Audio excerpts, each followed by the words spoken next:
Morning, everyone. Thank you for joining us on this third day of the EU4Ocean training, which is organized by EuroGOOS, which is called From Lab to Public, Ocean Literacy in Action. We are discussing for 3 days how to make science more impactful for society through ocean literacy. We are here just assembling for the third day, but actually, the community is about 130 participants from 30 countries. You have been very active. We had many interactive polls, open discussions. We heard from inspirational speakers. We learned some things. We shared a lot of our wisdom and knowledge as well. So let's dive into this third and last day of our training. On the day one, on Monday, is it? Yes. We have explored ocean literacy, why it is important, what it is, how we can apply it in the context of research, education, policy. We also learn about the EU4Ocean Coalition, the global ocean literacy movement, which is spearheaded by UNESCO. We have also learned about the Ocean Decade Scientists for Ocean Literacy project, and I will tell a bit more about it as well today. And we have shared in an interactive Canva board a lot of ideas on what are the opportunities for us as people from scientific community and different career levels engage with our audiences, with our beneficiaries through ocean literacy. That was on Monday. Yesterday, we were listening from and learning a lot from very seasoned communicators who gave us some of the secrets of their trade, how to make ocean communication, science communication more engaging, how to avoid common mistakes, how to remember that the audience has to really be interested in what you have to teach them, and finally, how to actually co-create knowledge together, which is much more effective than a one-way communication that we traditionally used to have between science and society. We also had a very nice interactive debate all together about do's and don'ts in science communication. And today, we are looking at different ocean literacy tools. We will see examples of things that you can use straight away, openly available online in your communication and ocean literacy activities. We will also learn a bit more about the different dimensions of ocean literacy, that it is not just about sharing knowledge, it is not just about being active as a stakeholder activist or promoting the values, but there are also many connections and dimensions in which we can connect with our beneficiaries, with our audiences, not just through the knowledge, not just through the information, not just even through science, but lots of different other dimensions. We will hear about that as well. And finally, we will all together design an activity, or actually several activities, 2 activities to be precise, that you can deploy yourselves, maybe starting tomorrow. So use today the capacity and creativity of this amazing crowd we are having here, and we can all together design something that we think could work as an ocean literacy activity. Before we continue and really dive into this third day, I would like to remind you about the EU4Ocean Coalition. We are really happy to be one of the founding members of this coalition here in EuroGOOS. This coalition brings together organizations, projects, and individuals around the topic of ocean literacy, helps align European policy priorities with what the society and stakeholders actually want, unites communities at different stages of their careers, from stakeholders and managers to youth, to schools, and has lots of exciting events every year, meetings, campaigns, awards that you can easily join. So you have here a QR code, scan it, and you can see how to join this coalition. And today we are having on the program these fantastic speakers. Some of them will have just 5 minutes to share their wisdom with us, but please have your print screen or pens nearby so you can record what you need to look into later, so you can learn a bit more about each of the things that our speakers will be presented. And of course, this recording will be available online as well, so you will be able to rewatch it and to remember what you learned. Today, we are co-moderating this day with Anna Vittoria Teresa, who is our consultant in EuroGOOS and Ocean Literacy. Good morning to all. Anna Teresa will update us about yesterday's brainstorming activity. We had a lot of discussions, a lot of creative ideas about do's and don'ts in communication. And Anna Vittoria has assembled some key messages from yesterday. So I will stop sharing right now and you can fire off, please. Hello, everybody. So yes, as Dina said, would be very good today to share some of the key insights from those 2 days. Well, so the first day, of course, we asked you about your ideas to ocean communication and ocean literacy, and we were able to understand that as this community that we are gathered here on those 3 days, we were able to identify why we want to engage with our public and our stakeholders is to build trust and relevance, ensure the adoption of solutions, connect science and society, and also ensure that we are creating a lasting impact. How do we want to engage with people? We want to listen and co-create, blend digital and in-person formats, share stories and visuals, and build long-term relationships with those that we are engaging. The key tools that we would like to use to do that are through events, traditional media, education, digital tools and social media, and also governance. And how would success look like? We would like to have, of course, empowered communities, ongoing collaboration, and tangible results when we talk about engaging people on ocean literacy and also making our science more available to the public. Yesterday was, as Dina said, a very exciting day because we were able to hear from 3 experts on ocean literacy, but also on science, which is the case of Eric Van Sebil. And we were able to understand that actually science communication is a science itself. So it doesn't matter if we are using our Instagram, for example, to post about ocean literacy, to communicate about the ocean with a larger audience. We also need to measure if that works or not.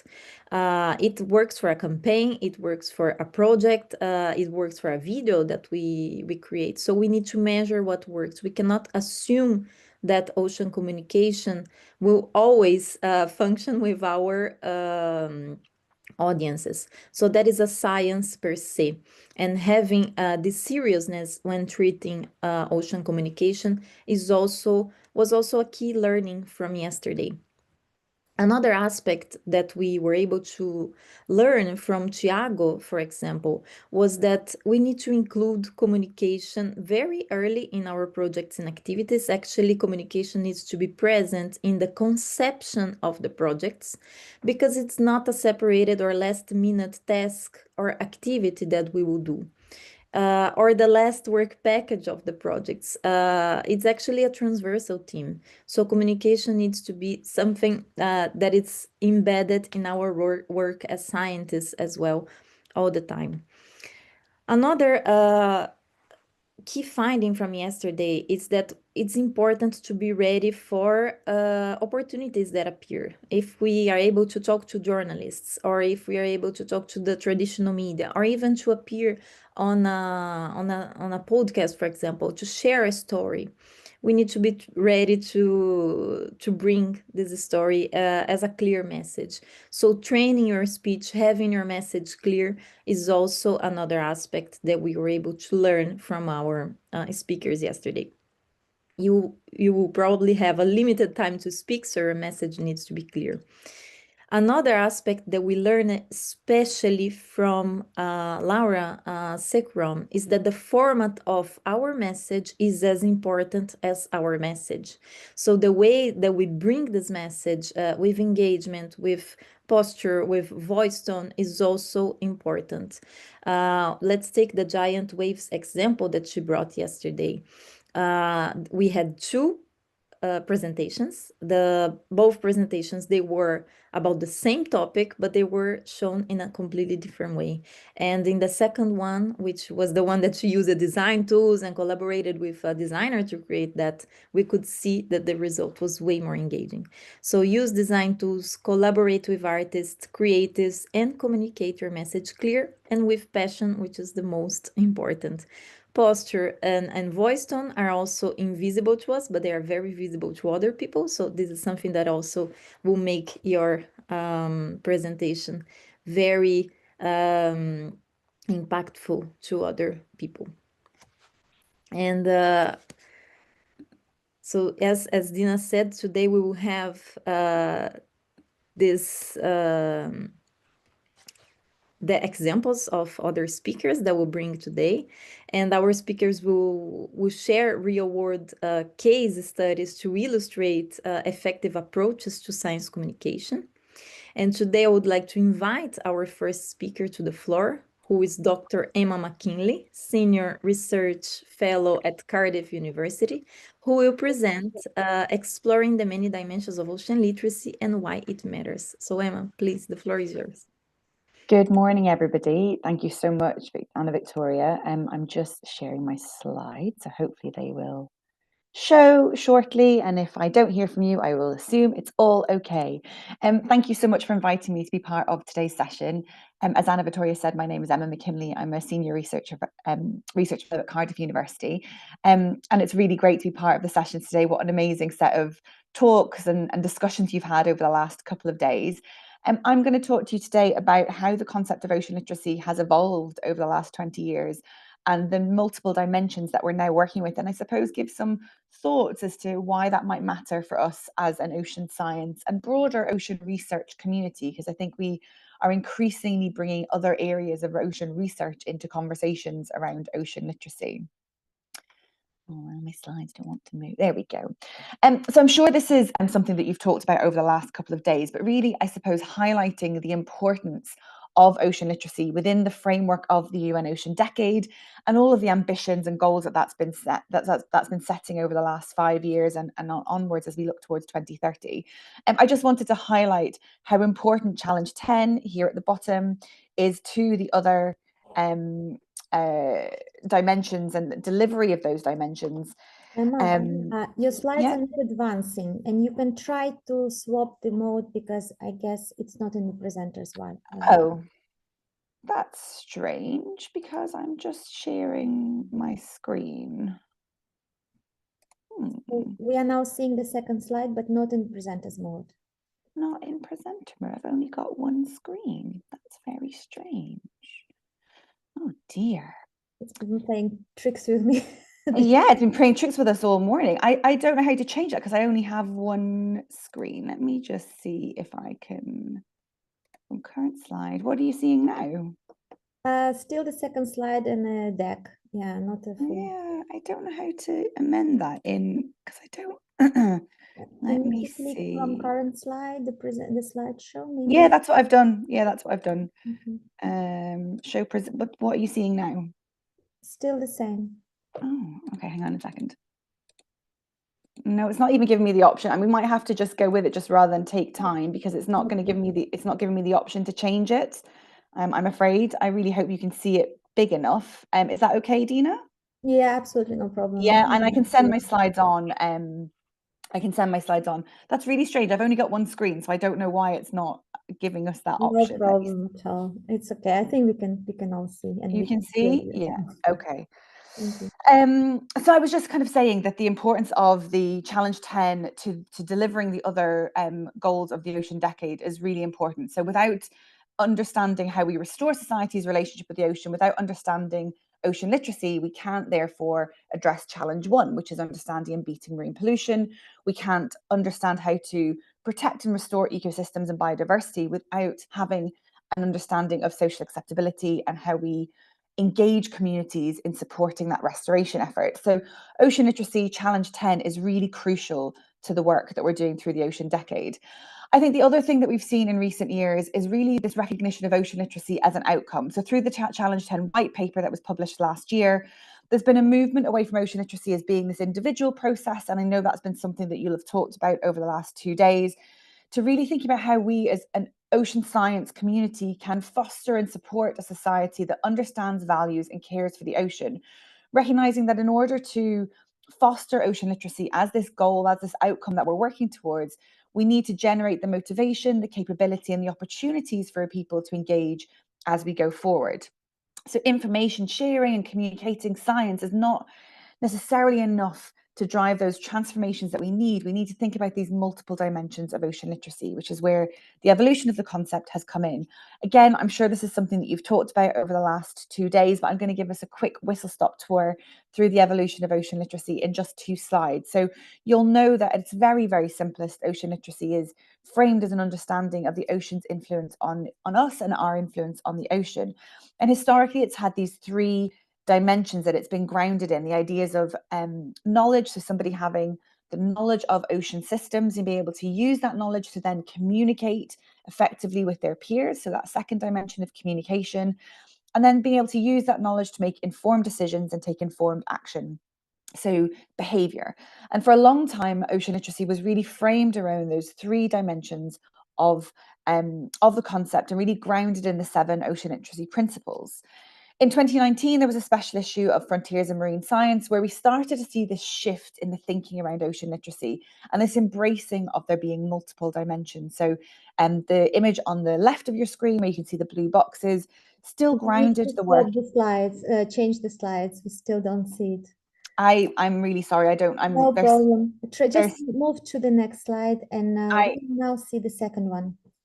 I don't know, Dina, I don't know why it's not moving. Okay, now we see the ocean literacy dimension slide. It's perfect. Okay, that's right. Okay, well, I'll just keep it this way and then move. I'm really sorry. It's coming up on my screen absolutely fine. So I don't know why it's not working for you. Well, I'll move on to this slide and I'll wrap up a bit more quickly rather than take too much time. Tech is always great in IT, isn't it? So anyway, so I was just saying that if I move to this slide and just finish what I was saying here. So in 2019, there was a special issue of Frontiers in Marine Science where there was a paper from Brennan et al. Which referenced and talked about 6 dimensions of ocean literacy. So they recognized those 3 original dimensions of knowledge, communication, and behavior, but then also embraced 3 additional dimensions of awareness, attitudes, and activism. So recognizing that in addition to knowing about ocean systems, there needed to be awareness of the threats and the challenges facing the ocean. There needed to be an understanding of people's attitudes towards ocean issues, and then an assessment or an evaluation of the kinds of activism activities that people were engaging in. More recently, myself and colleagues, so Daryl Burden and Rebecca Shellock, presented a 10-dimension model and framework of ocean literacy, where we recognised those 6 dimensions, so knowledge, behaviour, communication, attitudes, activism, and awareness, but also suggested the need to embrace an additional 4 dimensions. So I'm going to talk through some of the expansions that we suggested through the original 6 dimensions. So for example, with knowledge, of course, understanding the knowledge of our ecosystems, our oceanographic processes continues to be incredibly important, and it should remain a center point of the science that we're communicating. But we also need to think about how we can ensure that people are knowledgeable of the opportunities for developing blue skills, of maritime careers, of how to engage in ocean governance processes. So knowledge is more than ocean science. It is embracing those indigenous and local knowledges. So really a much more diverse way of knowing ocean spaces. Another example of a dimension that we suggested an expansion to was the dimension of activism, where historically the focus had been on types of activism activities that people were able to engage in, but we suggested actually there's also an important understanding to develop around the barriers to people's activism, whose activism is considered valid and valued, What are the barriers to people engaging in activism activities and why? Then if you go further around the circle at emotions, which is my favorite pun, there's a really important thing to think about in terms of the emotional connections that we have with ocean spaces and how that drives our motivation and our engagement with ocean issues. And I think crucially for us as an ocean science community, we need to think about how that relationship and those emotions can be really diverse. So that can range from positive, negative, or neutral emotions, and that's okay, and that we should need to be, I suppose, comfortable with recognizing that there is this whole suite and diversity of emotional relationships that people will have with ocean spaces. And we need to go to where people are when we're communicating, engaging them with our science, and think about why we got involved as ocean scientists. Most of us got involved because of an emotional connection or some sort of care and love for our ocean spaces. So how do we harness that and use that to move our own communication forward? Access and experience, I think, is another dimension that's really important from a scientific communication perspective as well. It's thinking about how we can ensure our ocean science, our ocean research is more accessible, and that we're fostering diverse experiences through the ways that we're communicating our science to different people. Adaptive capacity was the next dimension that we suggested including. So that is how able to adapt and respond to change individuals, communities, institutions might be. And again, that's really crucial for how we communicate information about how our ocean systems are changing, how people might be able to get engaged and be involved in that. So for me, it's a really crucial dimension as we consider to think about how ocean literacy is evolving and changing throughout the next few years. And then finally, the final additional dimension that we suggested was around trust and transparency. So how trusted is information that is the information we're sharing? How trusted are the institutions sharing that information? And how transparent are processes that people can get involved in, and how transparent do they feel those processes are? So I think it's really important as we think about ocean literacy and how we engage with that concept as scientists, as researchers, that we're embracing that whole set of dimensions and considering how that might influence how we're communicating our ocean science. And I think I mentioned this just a second ago, that we might have this sense of love and connection with our ocean environment. But of course, there is a whole set of emotions as represented by the characters from Inside Out. And you'll have all sorts of different feelings around fear and anger and nervousness and anxiety, but also joy and inspiration and love and awe and wonder. And all of those things will have an influence on somebody's ocean connection and their ocean literacy. As I come to the end, and I'm really sorry about the additional time that was taken because of the tech glitches, but I just wanted to highlight one area where we're really trying to align ocean literacy research and insight gathering with some strategic communication efforts. So working with a whole set of global collaborators, we've been developing the Ocean and Society Survey over the last couple of years. And this is a really collaborative research tool to help us gather insights from around the world on how people feel, think, engage with ocean issues, and what influences those relationships. And I think what we've been really trying to do is work with strategic communications experts, as well as a series of marine social scientists and ocean literacy experts, to develop a data collection tool that will help us gather useful insights to feed into our strategic communications around ocean issues on a global scale. And if you want to know more information about that piece of work, you can scan the QR code on the slides. And as I said, I'll send the slides around to Dina and Anna Vittoria later to make sure they're accessible to you. So just some takeaways really as I finish up.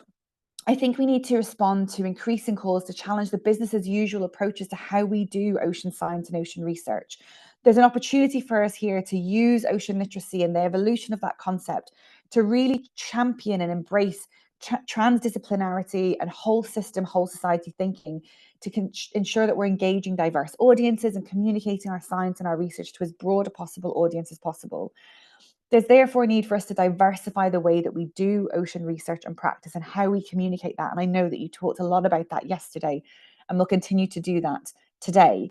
Centering meaningful and equitable co-design, as Anna Vittoria said, to really think about how we co-design knowledge and recognize that the ocean science and research that we do is broad and deep, with a really amazing, rich community of research and practice. So we can build on that and work together to operationalize each of these different goals that we're working towards.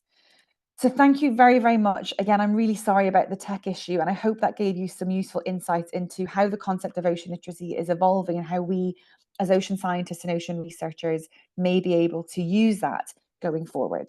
Thank you. Thank you so much, Emma. And it's fantastic to hear from you also this emotion dimension of ocean literacy. It's something that I also believe we should bring to our communication, especially because, as you said, it's what brought us to this area. We cannot forget about this aspect as well, because it is what will make people feel inspired as well.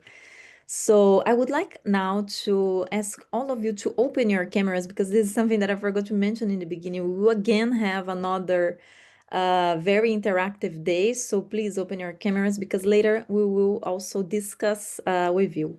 And next, we will hear from Corinne Derval, Head of Portfolio and Stakeholder Engagement at Mercator Ocean International, with her talk on introducing the Copernicus Marine Service and how the ocean explainers make science more accessible. So please, up to you, Corinne. Yes. Good morning. Thank you very much, Anna. I'm going to share my screen. Okay. Can you see? Not yet. Not yet. Okay. So, okay.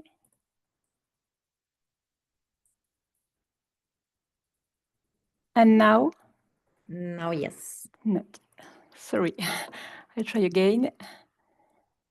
So I'm going to up.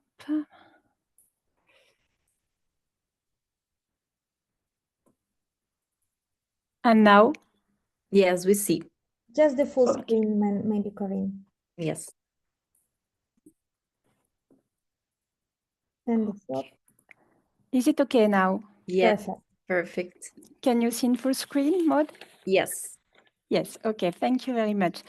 So hello, my name is Corinne Derval. So I work at Mercator Ocean International. Mercator Ocean is the interested entity for the Copernicus Marine Service. So today I will guide you through the ocean explainers. So this is a section of the Copernicus Marine website that makes ocean science more accessible and understandable for everyone. But before going into the explainers, let me first give you a few words about the Copernicus program. So Copernicus is the European Earth Observation Program. It provides full, free and open access to data and services across 6 domains: atmosphere, marine environment, land, climate change, emergency management, and security. So since 2014, Mercator Ocean has been the entity entrusted by the European Commission to operate the marine service. So let's focus on the service dedicated to the ocean. The Copernicus Marine Service is dedicated to monitoring and forecasting the ocean. It delivers a satellite, in situ and model-based ocean data and forecasts for the blue, the white, and the green ocean. So the blue is for the physical parameters, current, salinity, waves. The white for the sea ice parameters, and the green for the biogeochemical parameters like chlorophyll, nutrient, oxygen, and many others. The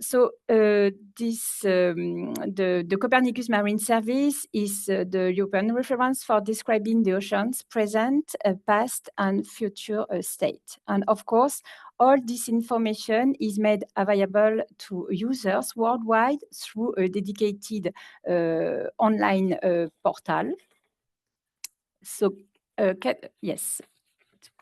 Through the Copernicus Marine portal, you can access all these products and services. It provides scientific data for experts, but also more accessible resources for a broader audience, such as the ocean explainers. This is really a bridge between science and society. So now let's go directly into this explainer section to see how it works. I'm trying to open now. So can you see the page? Yes. Okay, thank you. So the ocean explainer section. So maybe I can go back just a bit to show you where on the website of Copernicus service you can access this explainer. So you can go to the services, and then you have this dedicated section called Ocean Explainers. So we are here now. So the Ocean Explainer section is designed to make a complex concept of oceanography easier to understand. It explains the role of the ocean, the threat it faces, and the policies established to protect it. The section is organized into three main themes. First, why is the ocean important? The ocean roles in the Earth system and the blue economy. It highlights why the ocean is essential for our lives. Secondly, operational oceanography, satellite models, and in-situ observation. This section explains how science and technology allow us to monitor the ocean in real time and the phenomena and threats. So the climate change, ocean warming, acidification, plastic pollution, and other pressures. It raises awareness of the threats challenging the ocean and its ecosystem. So in addition, you can find also a section about policies. This is an introduction to international and European directives that guide ocean protection, linking science with policy. And also a glossary with simple definition of scientific terms. So to make this more concrete, let me now take one example from the phenomena on threat section here. And so if we choose, for example, the ocean warming, so this you can find, clicking back, yes. You can find an infographic that illustrates how the excess energy caused by greenhouse gas emissions is absorbed by the Earth system. We see that 1% warms the atmosphere, 4% warms the cryosphere, ice on glacier, and 6% warms the land, and 89% is absorbed by the ocean. So in other words, the ocean is our main climate regulator. The visible consequences include rising global sea surface temperature, melting sea ice, rising sea levels, coral bleaching, declining marine biodiversity, and stronger extreme events such as hurricanes.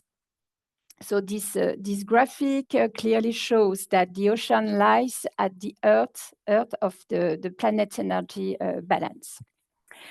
So on the dedicated page about ocean warning, you will also find more details, an introduction highlighting that more than 90% of excess heat from human activity is absorbed by the ocean, explanations of the causes like CO2 emissions on the Earth's energy imbalance, the impacts including sea level rise, marine waves, habitat loss, and coral bleaching, and as well as the direct connection to society, such as risk for fisheries, coastal community, food security, and so on.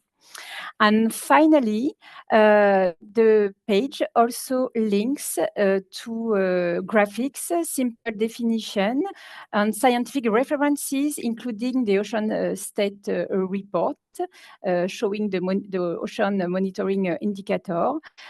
So a few words about this Ocean State Report. Every year, the Copernicus Marine Service publish this report, which provides a comprehensive assessment of the health of the global ocean and European regional seas. It highlights long-term trends, climate indicators, and the impact of change on marine ecosystem and society. So with this example, you can see how the explainers turn complex science into simple, impactful messages with very nice infographics. So yes, to conclude, the ocean explainers that you can find on the Copernicus Marine Service pages are a simple and effective gateway to understand complex ocean phenomena. They combine clear visuals with accessible explanations and many links for maybe more expert users. We want to find other documentation or articles with ocean information, scientific information. And so this helps raise awareness among the general public and support the dialogue between science and policy. So thank you very much. Thank you so much, Corinne. And following now Corinne's presentation, I would like to call Kira Cooley, who is the head of communications at who is the head of communications at Ocean Census, and she will share some practical tips on how to share science effectively and meaningfully. So please, Kira, up to you. Thank you very much. I just want to make sure that my screen is big enough, as I know we've had some technical difficulties already. We see. We see. This is big enough for people. Okay, yes. Brilliant. All right, wonderful. Yes, good morning. My name is Kira Coley. I'm head of communications at Ocean Census, strategic communications advisor, and a member of the Leading Women for the Ocean. Please do check out their website. I've been working in communications for over a decade, and my job is to make sure world-class science doesn't just sit in journals, it shapes headlines, policy, and public awareness. So I just want to start off by asking you all to imagine discovering a seamount that is over 3,900 meters tall. That might have value to a scientist or to everyone in this room, but without context, it means very little to a journalist. Now, I'd like you to imagine discovering a mountain taller than Olympus under the sea. So that's exactly the kind of headline that made global news last year. The science was solid, but it was the storytelling that got it published. If you want your discoveries to reach beyond the lab, you need to know how to work with journalists. It's nice to hear the recap, but this has already been discussed. And that's what I'll share with you today, 3 golden rules that will help your science make headlines. So getting into it, it's rule number 1, start before the story. Don't wait until you have a paper out. Start building your relationships early. Identify journalists who regularly cover marine science and reach out to them now with a short introduction. Tell them about your research area and even comment on a recent article of theirs to show that you're engaged. I would recommend creating a simple spreadsheet of target journalists and their contact details. And also try to follow and engage with them on social media because many science journalists use these platforms to source stories and contacts. Rule number 2, make their job easy. Journalists are time poor. They're looking for clear, accessible summaries, not your full paper. They need great visuals, and I'm glad to see that some of this has already been addressed. We need photos, videos, diagrams. So you need to start thinking about this before you begin your science activities. It's hard to get published in the media without these. Quotes, they need to be pre-prepared and punchy and in plain language. And timeliness, you need to link your science outputs to current events, news cycles, or bigger trends. COP is coming up. That's a really great opportunity to connect your science to something that a lot of people are going to be covering in the news. A really good tip here is to use a media briefing pack that includes a short, jargon-free summary of your work, high-resolution visuals, contact information, and key messages, ideally no more than 3. I'm sure some of this has been covered already, but I just wanted to share some more advice in terms of how to develop those key messages. I like to use the 3-sentence story. So that includes the hook, which is a surprising fact or a vivid image, So for example, beneath this particular location, we've just uncovered a new species, for example, something no one has ever seen before. Then number two, why does it matter? What is that big picture relevance? It's a glimpse into how much life in our ocean remains undiscovered at a time when biodiversity loss and climate change make these findings more urgent than ever. And then number three, why now? What's next? What is that call to action? And that is really important and something that gets left out regularly. And that is an example here is this discovery is part of X, Y, and Z project or expedition. And we're making the data, images, and scientists available so the world can see what's at stake. And I've got another example just on the side of the screen there, which I hope you'll have time to review later on. And then once you've developed your 3-sentence story and your key messages, I hope that would allow you to do rule number 3, and that is pitch like a pro. So when you are emailing the journalists and telling them all about your wonderful science, you need to keep it short and sharp, and that is no more than 7 sentences max, ideally. The subject line matters. Please remember that editors can receive hundreds of pictures every day, and I mean hundreds.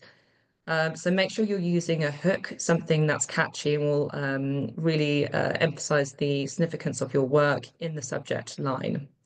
Include the why now and why this is important today, and also what resources are available. Remember when we talk about making life as easy as possible as journalists, so how are you able to do that for them? If a journalist does reach out, please reply quickly, even if it's just to say that you'll get back to them in a few hours, and be willing to adapt your message for different outlets. So TV, print, digital, they all require slightly different ways to tell a story. So be open to working with the journalist and adjusting your message accordingly. I won't have time to go through this today, but I hope this will be a helpful example where you can see there is a hook being used in the subject line of example pitch. Your 3-sentence story can make up the base of your email. You're including a section about resources, what is available to a journalist to make their life easy once again, and you're offering access at the end. So in this, I'm offering to share access under embargo or connecting the journalist to the science team. So journalists want what you have. They want this new knowledge. They want those discoveries, but they need it fast, simple, and visual. So you need to build those relationships, make their job easy, and pitch with impact, because if you don't tell your story well, someone else will, or worse, it won't be told at all. So please do today start offering yourself as a background expert, even for these off-record briefings. Invite them to join an expedition or visit the lab, co-create a science column or explain the series, and even offer to provide access to your publication before it's been printed. Science has never been more important, but the world only knows what it hears, so don't let your discovery stay in the lab. Give them a voice, work with journalists, tell your story well, and make sure your science has the impact it deserves. So please do get in touch if I could be of any help to anyone in this space, and do connect with me on LinkedIn as well. So thank you very much. Thank you so much, Kira. Very interesting what you said, because we want to have those our science published, our stories published, but we forget that we are competing for space in the news, and having this message clear, especially for traditional media and journalists, is highly important because we make the job easier for them. Well, it is, and if I can have one point on that before we move on, it's I like to tell people that everyone's science is super exciting, but it is right to highlight it is a competitive space. So having visuals, really understanding the journalist and understanding their needs and wants and how to work with them.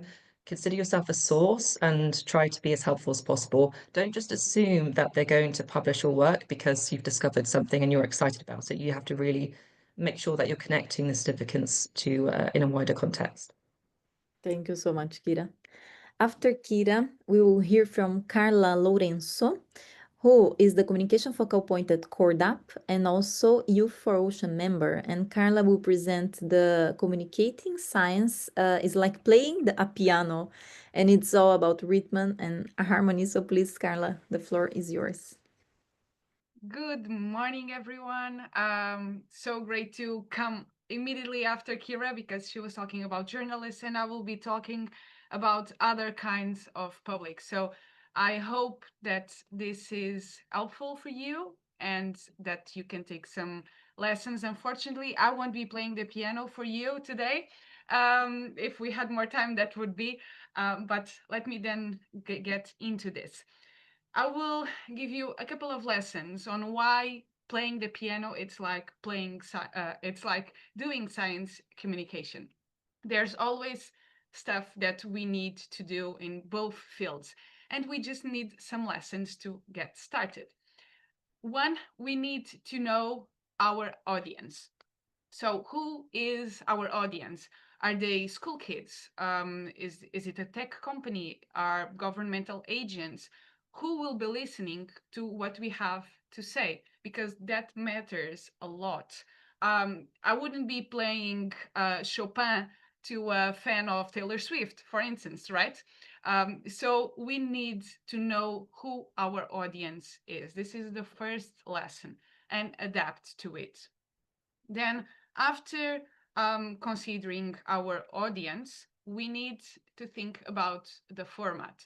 So it might be a journalist, like Kira was explaining, and for them it will be a certain format, which is not the same as if you were doing a video for social media. So when thinking about the format, you should also think about how long do you have, in case if it's a video, for instance, and for social media, you know that 10 minutes won't be the greatest product that you will deliver. So how long do you have?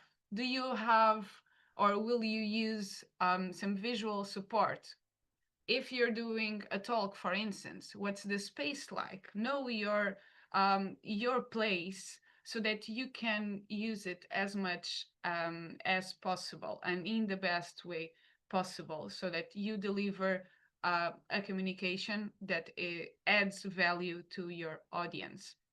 So after audience and format, we go to lesson number 3, which is the message.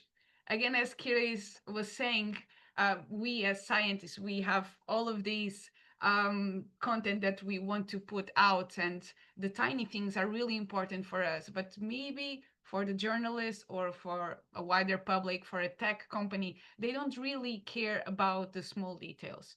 So we need to focus on the message we want to deliver. What do we want to convey? What is the central and the most important part of the message? Is it the mountain that was discovered? Is it the species that was discovered? We can remove all the other details and focus on that. We need to make it simple. Also because we don't want to send a lot of different messages going around and then make the public get confused with it. So keep it simple and target the main message. Then lesson number 4, a storyline. Who's the protagonist of your story? Maybe it's a Portuguese researcher who found something, and I could pitch that, for instance, to the media, because it would be about Portugal or about Portuguese researchers, and they would be interested. Comparing if it's, I don't know, researcher from Papua New Guinea who are not directly related to Portugal. So who's your protagonist? What is the drama, the conflict? What is the story behind it? And following what's the problem, or identifying the problem, how are these protagonists solving this issue? So you have to bring new information and, well, in this sense, include what's new and what other people may gain or lose with this kind of information that you're putting out there. Lesson number 5, emotion. And I know that we see science as something very factual, very straightforward, black or white. But what we have been seeing is that miscommunication and fake news are spreading like wildfires. And why? Because they use emotion. So we need to use that component and make science more relatable to the public. We can add a sense of emotion to our message and to our storyline without compromising the content. If I tell you that the ocean serves as a cabinet, as a medicine cabinet, because there's a lot of compounds out there that we use, it maybe this information is like, yeah, okay, it's important. But if I tell you that in coral reefs, we can find the medicine compounds that we can use to treat my grandparent my grandfather who has Alzheimer, or yours, this is a bit different, right? Because we immediately feel connected to the science and to the ocean. So emotion is also very, very important. Show your data in a human way. Then practice. This is really like piano. We need to practice all the time. If we are talking to an audience, if we are writing to a journalist, we need to keep practicing.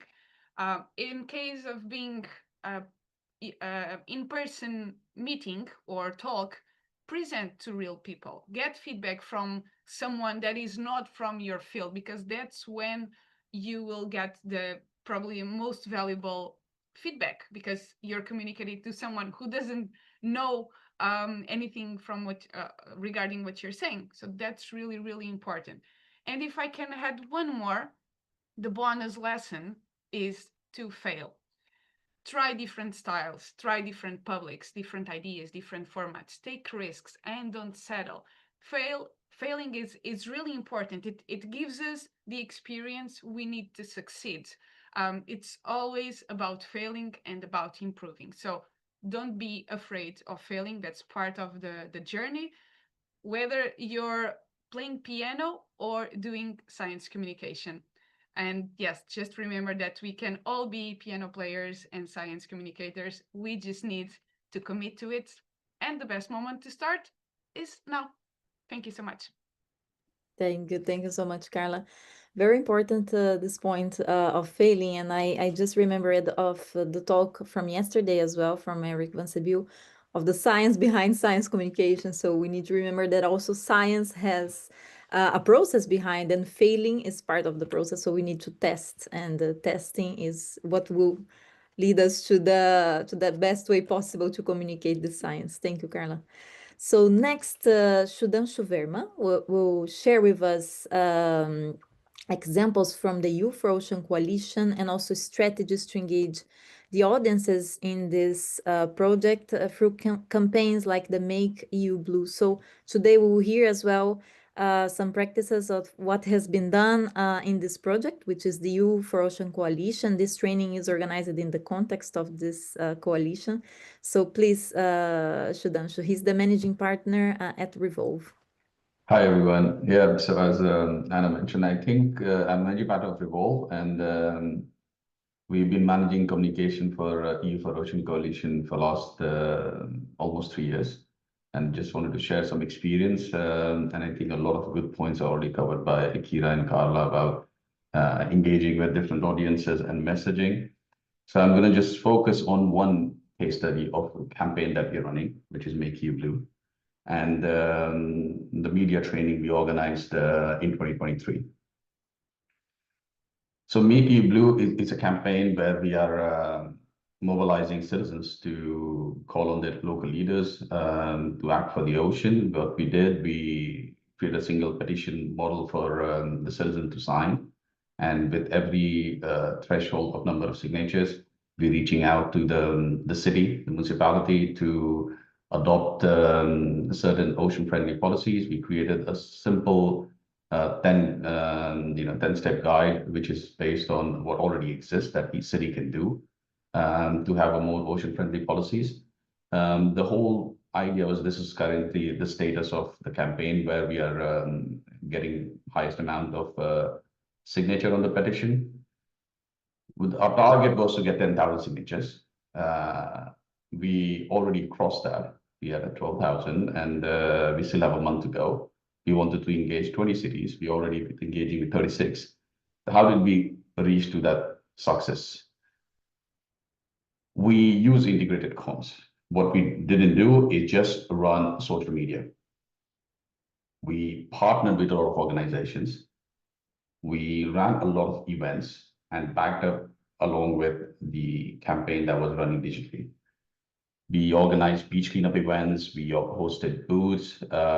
For example, I'm just going to follow up on what we did last week. So during the World Cleanup Day, we organized beach cleanup in Austin. We organized beach cleanup in Barcelona. At the same time, we had a Sound of the Ocean booth in the Brussels City Center. And at the same time, we were running paid campaign on all the Meta platform, asking people not to sign the petition, but join us for the beach cleanup, or come and listen to Sound of Ocean in the Brussels City Center at the booth.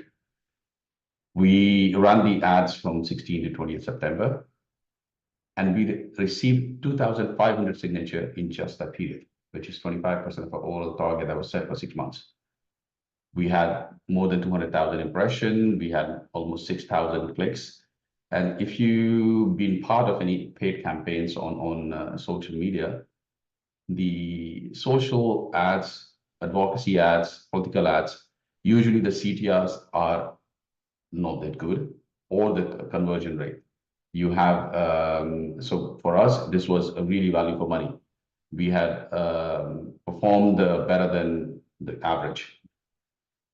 What we also saw that, different demographic, different gender had different, response to, and so we adjusted our campaign to get the best output.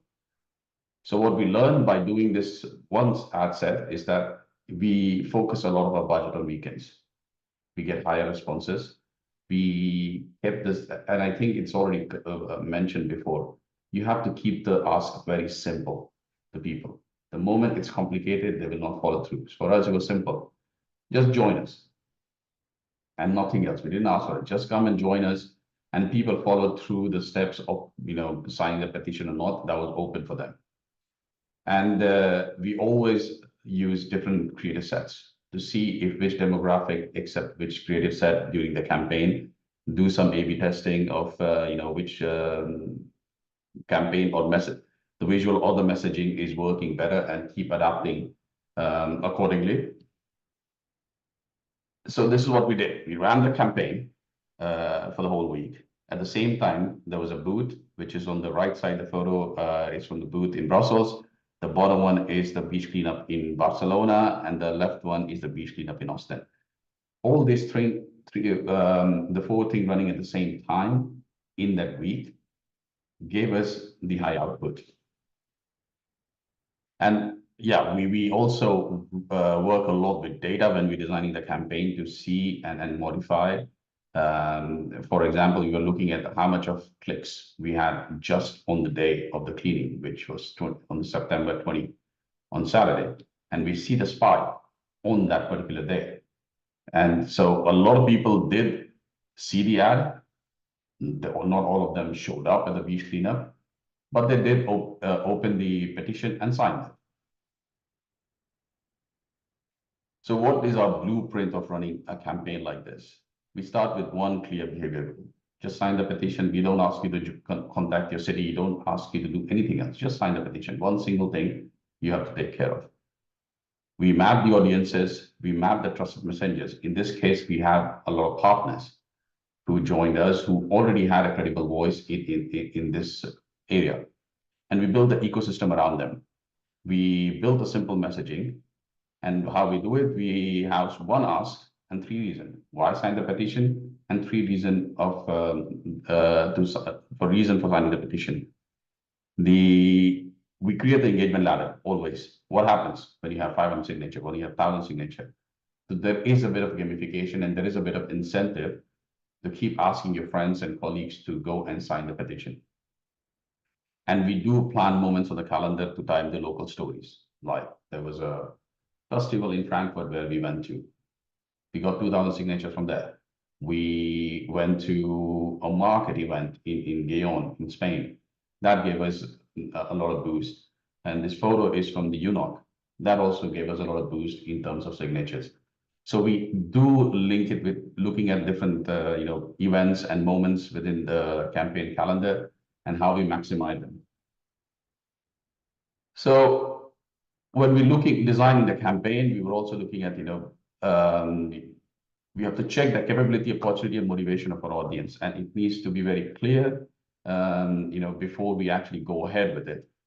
And if any of them is weak, we make sure we fix it before we launch the campaign. Pick one behavior per audience. Like I said, you sign the petition, or you host a school activity, or you join us for the beach cleanup.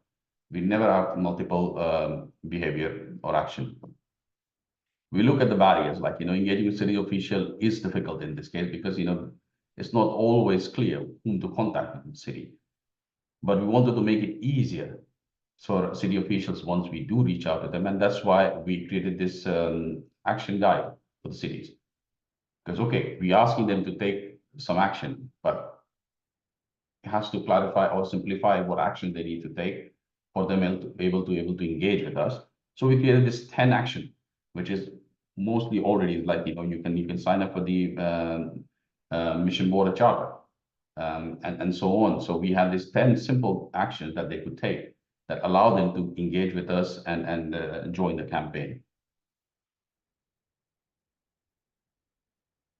So these are the partners. Like I said, we created this whole ecosystem with partners, and that helped us to, reach out to so many people, host a lot of local engagement, and joint event. We shared a digital content calendar. We created a toolkit with them, and that allow us to, go into new areas or new audiences that we couldn't directly reach.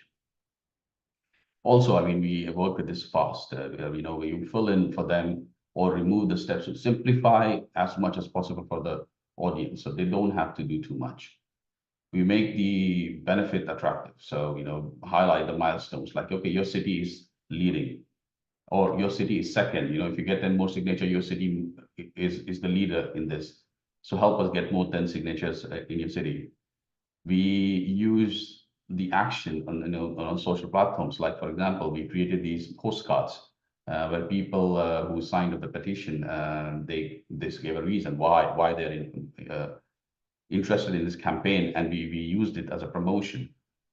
We also make sure that we use interaction in different events. So we have this, like I mentioned, we use the key moments to get the most out of them. Then I wanted to cover one activity we did in 2023, the EU4Ocean media training. We did this 2 online session on 2nd and 3rd of October. We had over 165 journalists as participants. Of the 60 were journalists, 100 were the stakeholders.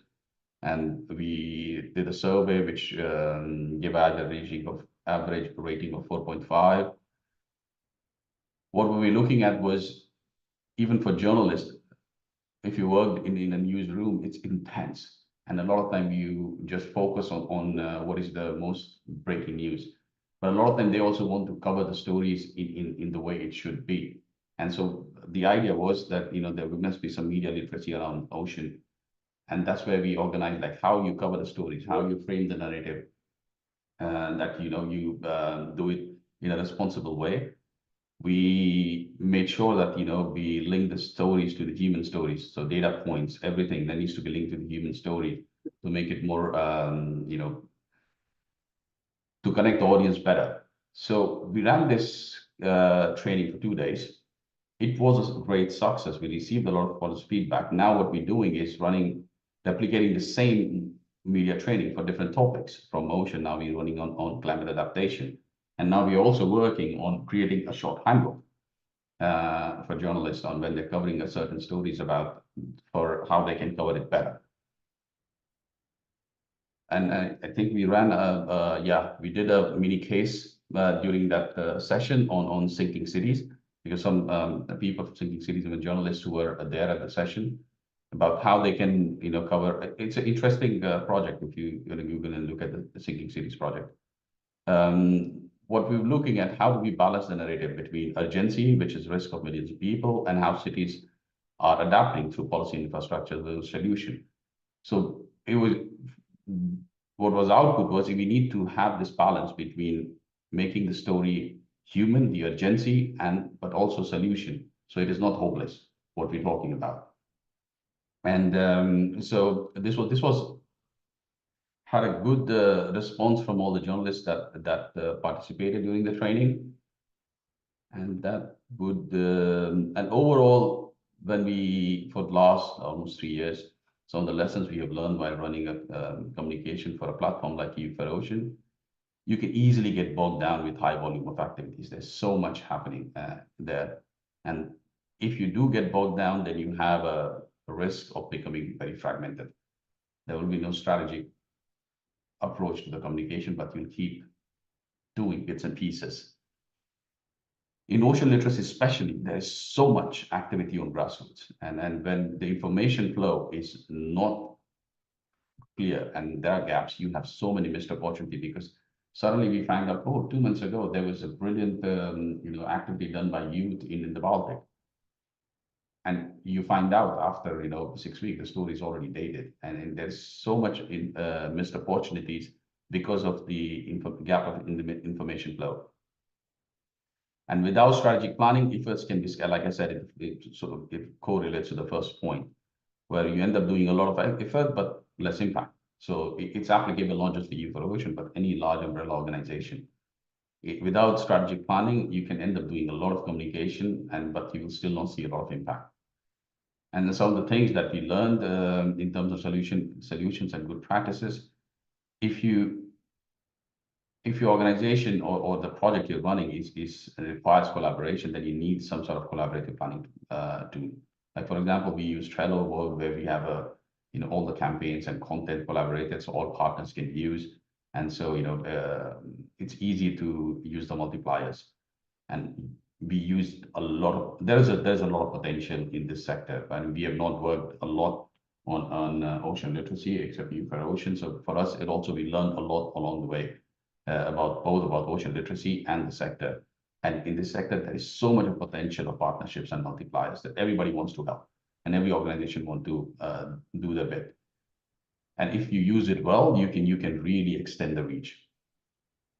And campaign integration definitely pays off. Like you can see, Make You Blue has a good result, but this is based on the partnership and collaboration that was not just about the coalition and the members of the coalition, but everybody that is working on ocean literacy. We try to get partnership from music festival to organizations that are surf riders, or even EuroGOOS helped us to reach out to their audiences.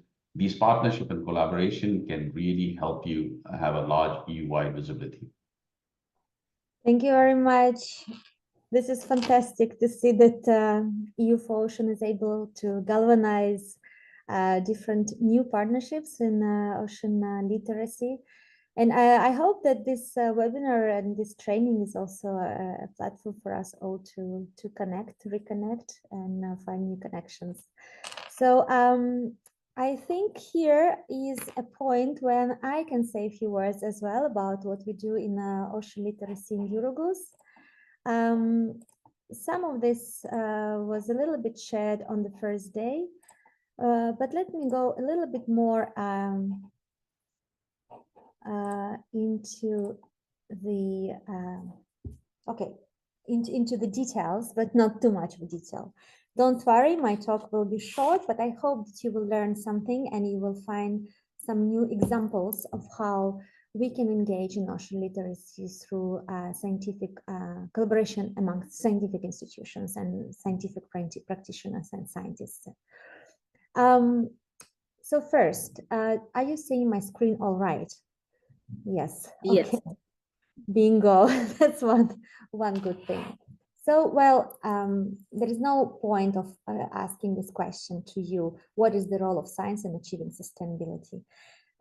This is a little provocation. I mean, obviously, we know that science is absolutely paramount, but we also learned and we discussed, and many of you have shared, that it's not just science. There is many different elements that have to help science to make real impact on society. So I'm gonna say a few words about our Ocean Decade activity, which is called Scientists for Ocean Literacy. I would like to point out that while we are speaking about ocean literacy for 3 days, and many more before and many more after, what exactly ocean literacy is and how it translates in most of the languages is not necessarily the same thing. So if you don't like ocean literacy, it doesn't mean anything for your society, for your local community, for your audience, or for your language. Say something different. Ocean culture is perfect. Ocean education. You could look for terms that work. In some cases, we don't speak of the sea. We speak of the ocean. We speak of the sea. We had fantastic ocean literacy activities in the Black Sea, and there people are like, the ocean literacy, well, that's not for us because we are here in the Black Sea, right? So Mediterranean Sea feel the same. We are using the word sea here, not ocean. So just a little note on this, and in EuroGOOS, of course, for us, whether we call it ocean literacy or not, the rose is the rose by any other name. We are still working on engaging society in marine science through engaging methods. And here I would like to pause for a second. This new societal contract of science is a concept which is really inspiring. It is not new. It was first coined by Michael Gibbons in 1999. And here he made quite an impactful publication in Nature, saying that we used to look at science as something which is delivering wisdom and knowledge in its own way, according to its own rules. We trust that they're going to do the best because scientists are somewhat in an ivory tower doing important work. And then if we want to communicate the science, all we have to do is bring science to society in a direct kind of linear approach. Well, new societal contract of science implies that there is a contract between science and society, and those two elements are peers in this interaction. It's not coming from science to society in some kind of hierarchical manner. We are here in an area of co-design, transparency, and engagement. So this is a scientist's role to engage with society, not just hope for funding opportunities or for making more research because they find that these are important scientific questions. There is something that is here about not just giving back, but also listening to society's requests, having science more participatory. And we are seeing already, even in ocean observations, that citizen science is really peaking. Participatory science, democratic science, inclusive science. Emma has mentioned indigenous community. What is science and what is knowledge, and what kind of things we bring to the table from different aspects and different dimensions to have the action for the ocean all together and approach sustainability again together. So EuroGOOS is the European Global Ocean Observing System. I have shown this graphic briefly on the first day. We are a community of ocean knowledge experts, either oceanographers or ocean observers, modelers, forecasters. We work closely with Marine Copernicus, Copernicus Marine Service, with EMODNet, with data services, with the EU, with the UN Ocean Decade, and every other platform or collaborative instrument or service that is linking marine knowledge with the users of this marine knowledge. We have been around for more than 30 years, but it's only for the last less than a decade that we are really deeply interested in ocean literacy, because we try to connect what we know about the ocean to what society can do about it with us together. We have an ocean literacy network and working group. This is a slightly outdated map. Actually, we have 25 organizations in this network. And on the basis of this network, we created an Ocean Decade Action, which is called Scientists for Ocean Literacy. You can find these details on the Ocean Decade website. We say ocean can inspire different things. For different people, it can fascinate them, it can intrigue them, it can frighten them. But for us, the ocean is our daily work. We really know the ocean as a community in EuroGOOS and marine scientists. But we would like to engage the public on what we know and really have a conversation about what they need to know, what they are interested about, and what we can bring them and how we can construct this knowledge together. So we are working in this action in the UN Ocean Decade across different dimensions, as you see here mentioned on my slide. And we are doing many things. These are just, if you like, newspaper clippings from various activities in 2022, relatively early when we established our active network. We were co-organizing with UNESCO the first Ocean Literacy Summit, which was supposed to be a live event, but happened online because if you remember, June 2020 was in the midst, not even at the beginning of the pandemic. We have events at the European Maritime Day. We have online campaigns. We have activities in schools. Here, for example, you see me presenting in a Brussels school, but an expert, a marine scientist joining me is from Galway. And we are co-constructing the session together between science, communication, and engagement with the school children. We speak at various policy relevant events like ocean literacy dialogues. And on the bottom right, you see our scientific poster for a scientific conference. So we try to spice up a little bit of scientific communication as well, with not having generic, dull scientific posters with graphics and a lot of text and numbers. Try to bring some spark of creativity and engagement there too. And of course, we are a founding member of the EU4Ocean platform and coalition. We are very happy to be with the coalition. And from the very beginning, we are there supporting them in various ways. You have seen that we have a resource library, so you can scan this QR code. You can find lots of materials that were developed by our scientists in the network and for different types of audiences, small, young, mid-career, adults, I don't know, you name it. You can look at what it is to become an oceanographer, how to promote women as marine scientists. You can have games, coloring pages. You can also find my book, The Ocean is My Home. We have been able to translate it in many languages already. And what happened actually, I wrote a book in 2017 and had a chance to launch it at our ocean conference, which was a big political event. But scientists in our community, and I was the ones I was talking to, and it continues growing, were so excited about the fact that there was a book that is written within our community about something that they do, that they started translating it. So all the translations actually that you see listed here were made by scientists themselves, marine scientists translating a child book. So this is something that I think is a fun case study as well in itself. So if you have creative vibes, don't hesitate to launch yourself in this adventure. It is really feeling great to have achieved that.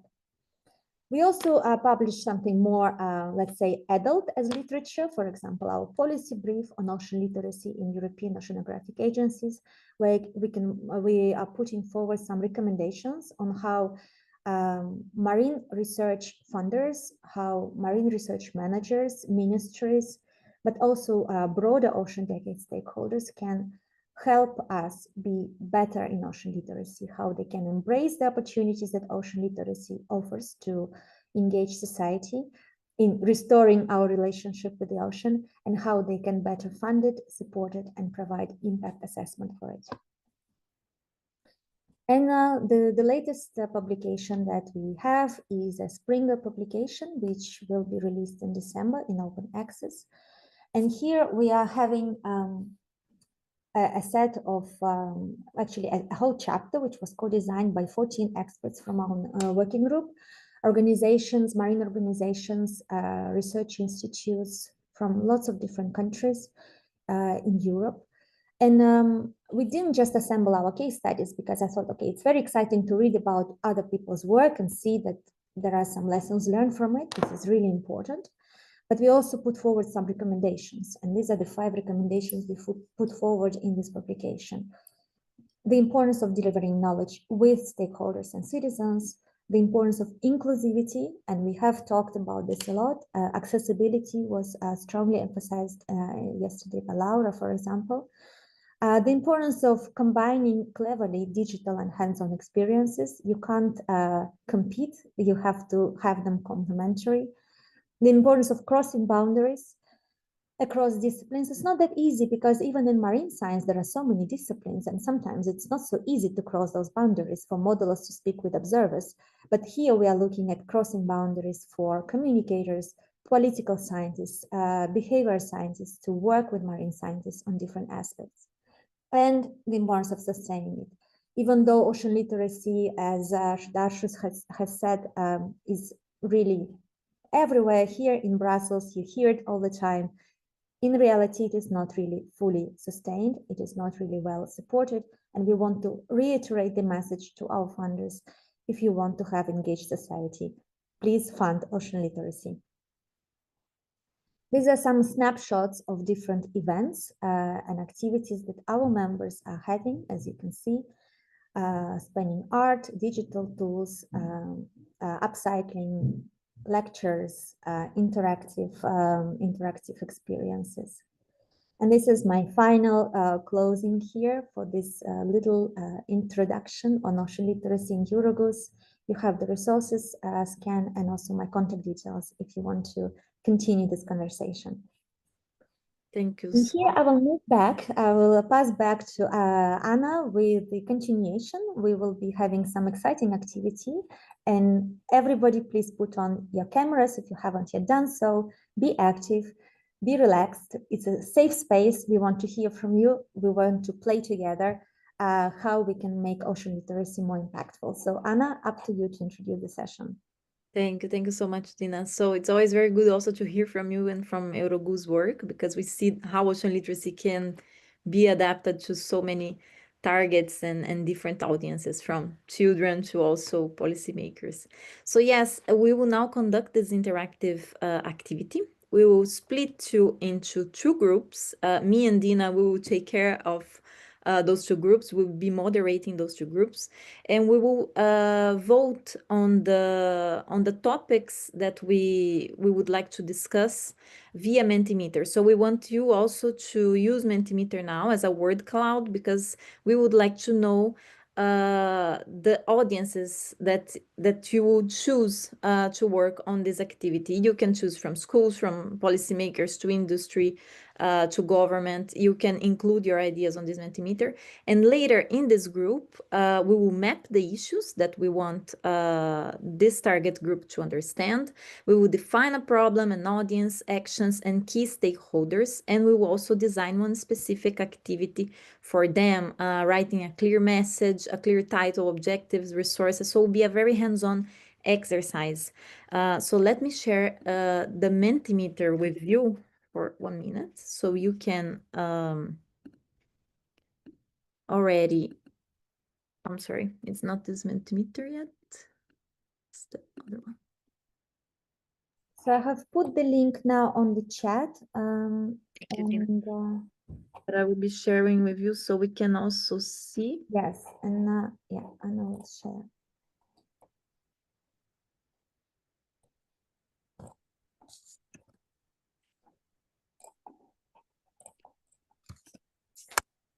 I see some people already participating. That's great. So in the chat, you see the link. Click it and join. And thank you for sharing, Anna. Now we can see Yes, the reactions of everybody. We also have here QR code. So if you haven't seen the chat, you can also scan the QR code and join from your phone, for example. Students, schools, policymakers, youth, local people. We'll see the biggest ones, and we will pick from that in 1 minute.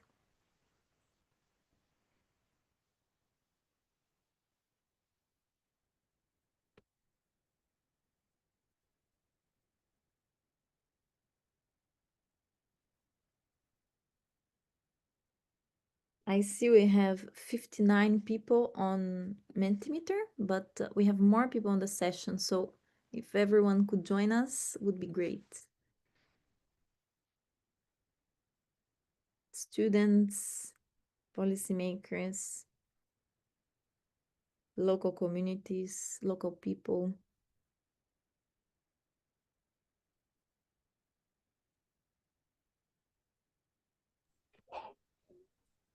Seems like we have some winners already, more or less. And this I w- group could actually make very good two groups, no? If we are Yes, looking at policymakers and students, for example. exactly. I also think.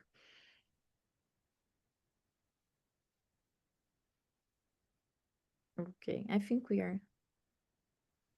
are set with students and policymakers because those two groups appeared from the beginning and they remain big.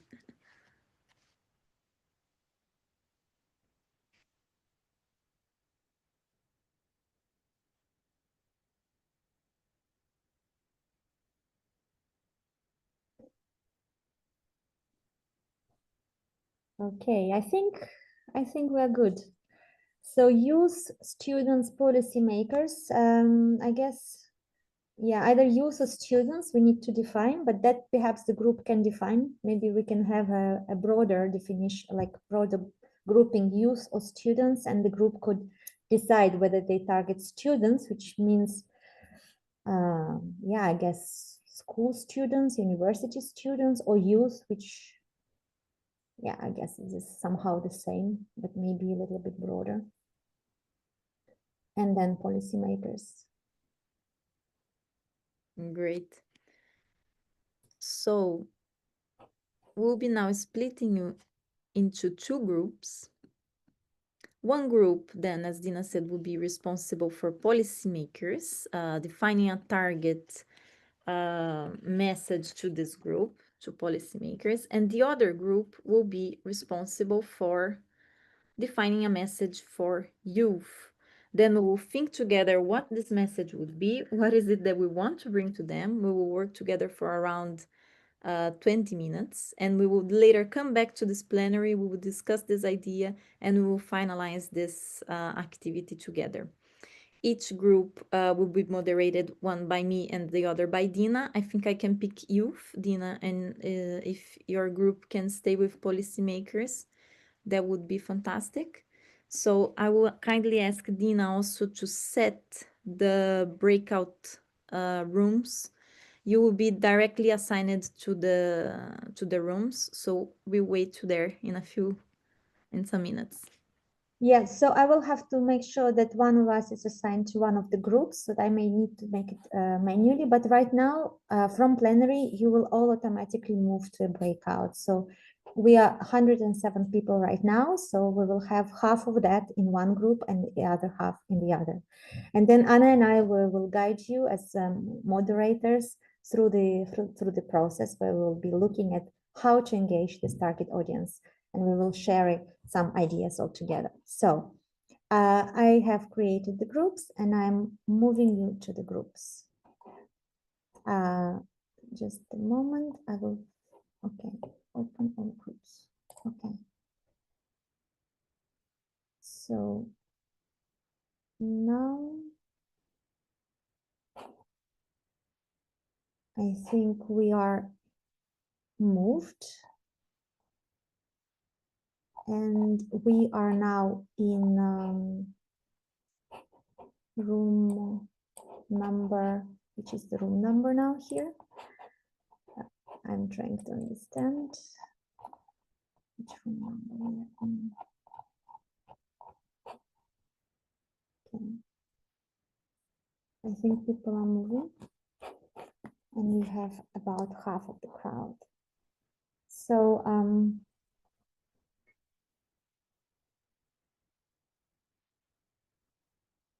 just a moment.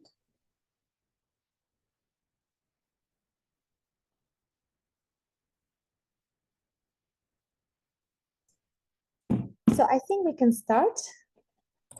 And we are here on the group to discuss policymakers.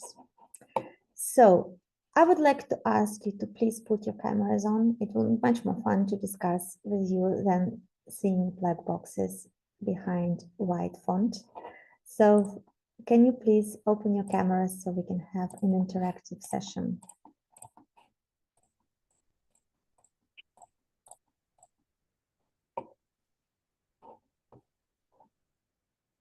You can also feel free to open your mic when you are speaking.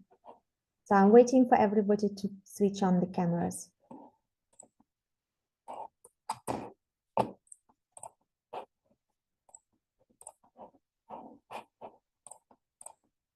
Are the groups working? Am I having, because I have a feeling that I don't hear you and I don't see you.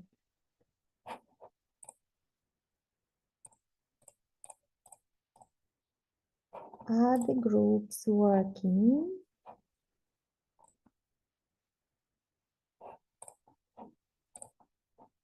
Hello? Anyone?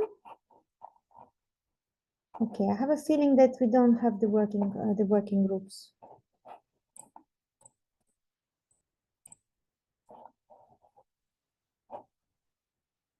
Are we having the groups working now? Oh my goodness.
Okay.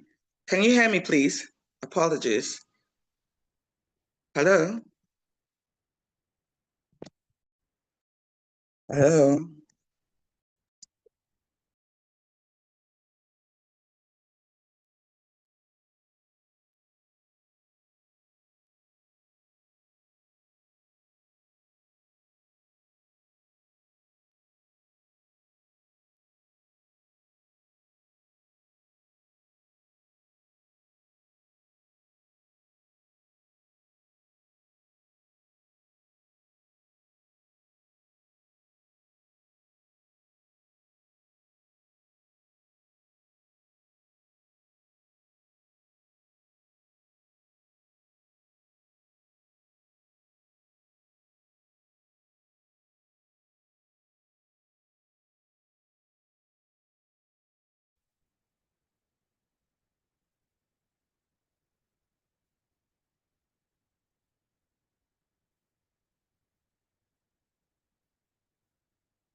think you're mute.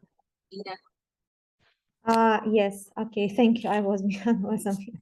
Yes, I was just, it's 15 seconds for everybody to rejoin normally according to my Zoom here. Works pretty well, I would say. Hello. Okay, happy to see you back, and I hope it was a good group. We had very nice discussions, and our target was youth, so it's always a good target to work with. Okay, well, I suggest we just spend 1 minute each to give a few insights on what happened on the other side in the other group, and then a couple of words of closing. So please bear with us for a few minutes longer, and we will maybe move to, so was policymakers the first or the second? Would you like to start? You can go ahead if you wish, Dina, or I can present as you wish. Go ahead, and I will present. So we discussed our target group was youth. So we started to think together how we could bring the message to them. Actually, Melita, who was in our group, said, okay, let's not waste a lot of time in thinking what we need to bring to them, but on the format that we want to bring to them. Because actually any activity that you can organize with young people will be somehow easy to organize because they feel engaged, they like to learn about those things, about ocean, about science. So actually thinking about the format that we can engage with them, it's also a good idea. So we thought, okay, let's bring young people to visit an MPA. And from that experience, they can also feel more empowered, and they can also reduce some levels of eco-anxiety, because this is also another topic that came up from our discussion. We could map that actually young people are feeling very worried about climate change, and in some cases they have those nature deficit levels in which they do not have contact with nature, and this affects concentration, etc. So bringing actually young people to nature, it's what we thought could be nice. We thought that a way to catch their attention, we also would need some younger people on the board of creation of this activity, because we would like to create something catchy, create something that also talks to their generation. We know that they spend a lot of time on social media, so it's something that we would like to do, is also to bring the 5 senses to this activity. So touching, experiencing cold, rain, etc. is also part of the process, but also meeting the key actors behind an MPA, for example. So local administrations, scientists that support, manage the MPA, the offices of this the MPA, but also the place, where is it in the marine environment? Is it far from the shore? Is it close to the shore? Teachers, scientists, organizations like NGOs could be involved as well. The government in some cases, because for taking kids out of the school, we might need permits, and also a sports club. And we thought this activity could take place across the whole school year, but also it does not exclude the possibility of having a one-off activity well done that can support young people to reconnect with the ocean. And the outcomes and impacts that we thought could be important is, of course, to help youth understanding the full scope of the problems that there are in the ocean, but give them also the necessary knowledge and tools to become active agents of change, and support them to feel more connected with the ocean. I think this resumes a bit of what we discussed in our group. Well, you would be surprised, but our group also discussed MPAs. Oh, wow. MPAs for policymakers.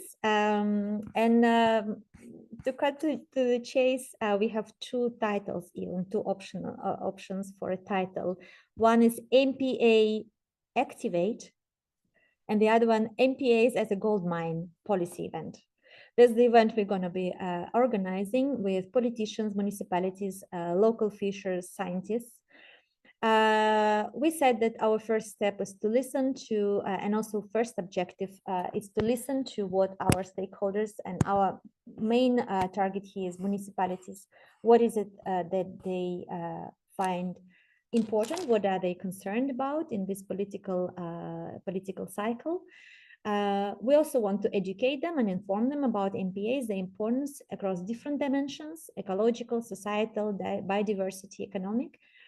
And we also want to build their capacity. So we want to actually teach them a little bit.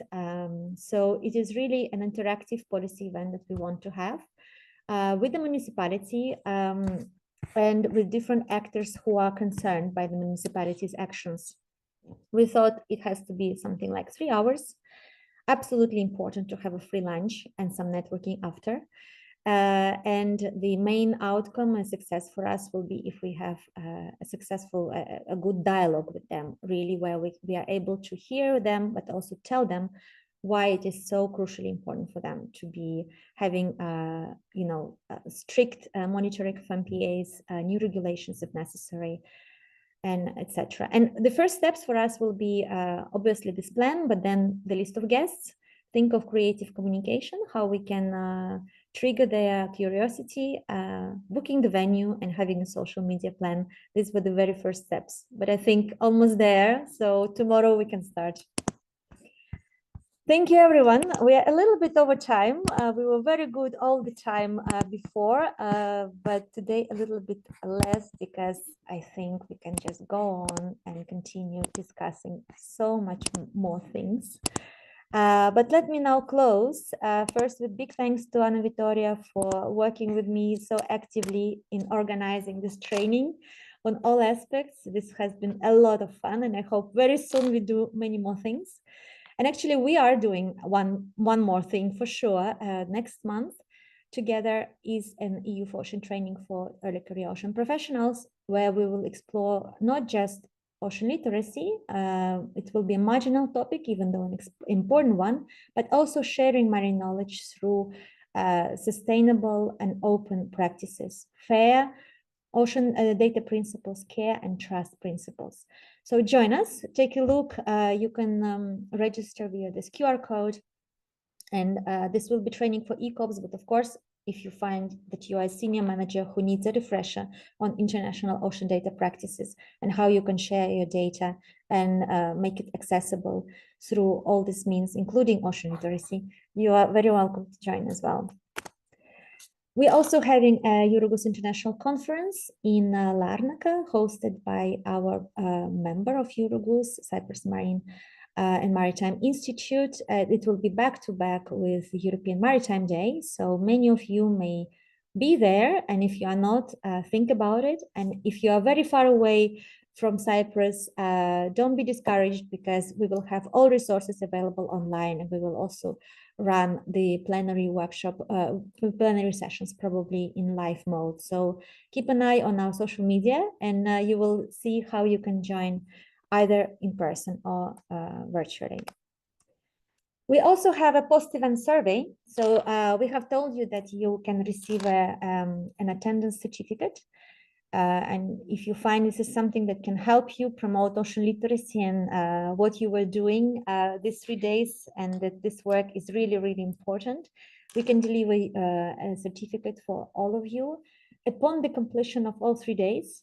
So please scan the QR code, complete the survey, but not only if you want a certificate, but also if you really like the training, or you think something can be done better, or you want to have others like that.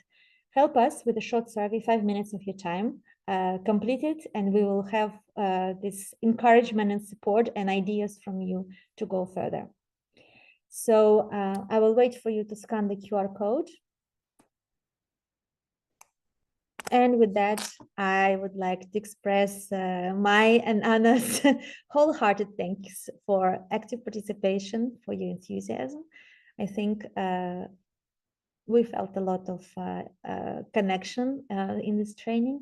I hope you enjoyed it, and see you all very, very soon everywhere in the world. Bye. Thank you all.